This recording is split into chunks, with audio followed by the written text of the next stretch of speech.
Hi everyone, welcome back. Is environmental damage a serious problem in your country? I guess environment has become a pressing issue all over the world. For example, in the UK, we have a high level of air pollution, which causes cancer and other lung diseases. Throwing away food waste has been a major concern for quite a long time now. This waste emits poisonous gases that contaminate water.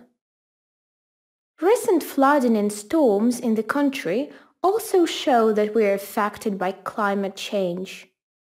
People here are becoming more conscious about the harm caused to the environment.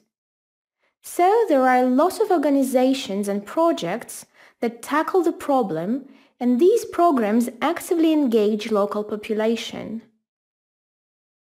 By the way, I took part in one such project not so long ago.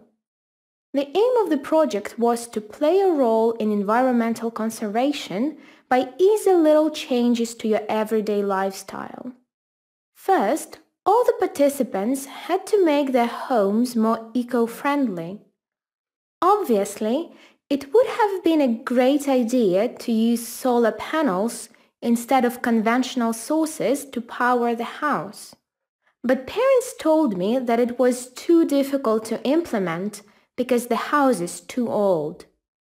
We started to sort rubbish instead, so that it can be recycled. It's a bit confusing to have 5 different rubbish bins. I still can't remember what goes where. I've put colored stickers on bins to help me, but I hope soon we'll get used to it.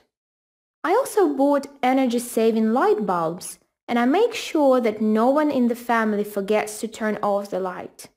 Apart from that, I have started to collect rainwater to use for the garden, home plants, and maybe even laundry. It rains so much here, so it's a real shame not to use all this water. I've got no idea why we've never done it before. The second stage was to make your lifestyle greener, but the task was to be creative.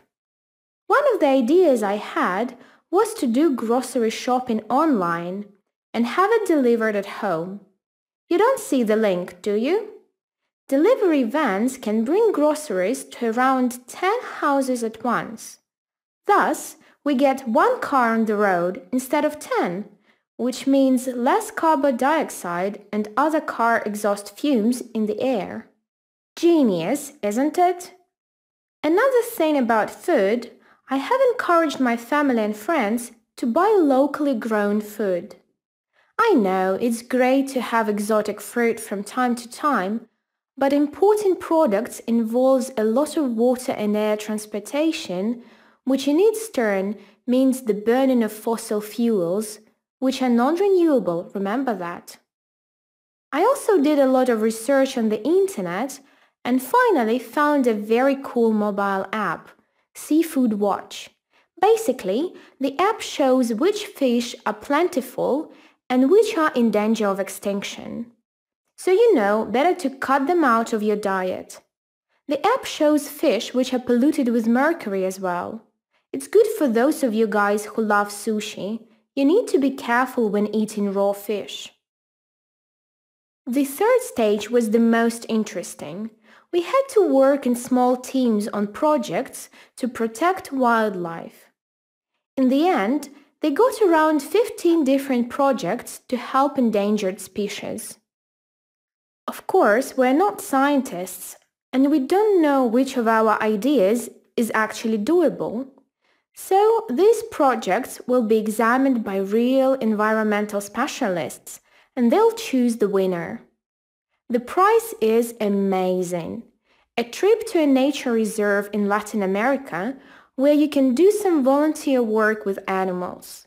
I can't wait for the results. Hopefully, we'll get the prize. What about you? What are the biggest environmental problems in your country? Do you know any unconventional ways to care for the environment in everyday life? Share your ideas with us in the chat.